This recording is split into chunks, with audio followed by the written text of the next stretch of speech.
In Indonesia right now, authorities are warning people to stay away from beaches. They're worried that more deadly giant waves, tsunamis, could strike. The death toll climbing from Saturday's disaster. Almost incomprehensible how many people have been killed. At least 370 now confirmed dead. A 10-foot-high wall of water pounded Indonesia's coastline, crushing homes into pieces, taking people by surprise. No one got any warning at all. The tsunami was coming. Indonesia's president now wants to make sure that doesn't happen again. CNN's Ivan Watson in Hong Kong. Of course, just a horrible history with Indonesia going back to that massive tsunami in 2004. Early warning system, etc. What do we know about what happened?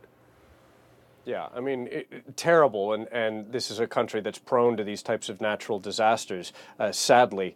But you've had a surge on Monday in the number of people killed and injured and still missing after Saturday night's deadly tsunami. It hit a stretch of the coast that was packed with Indonesian tourists for the Christmas weekend holiday. And it's believed that it was triggered by this volcanic eruption, an island in the Sunda Strait that's called Anak Krakatau. That translates to Child of Krakatoa. Some of our viewers may recognize that name, Krakatoa, very notorious.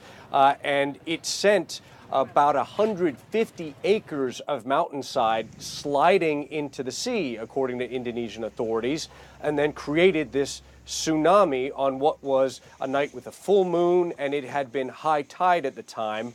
Some of the survivors that we've talked to say there was no warning whatsoever, and the waters didn't recede before the tsunami struck, as you sometimes get in other cases, and that's part of why the results were just so devastating. This band that we've seen, this Indonesian pop band 17, their lead singer has announced on his social media accounts that all three of his band members were killed by the wave that tragically interrupted their concert.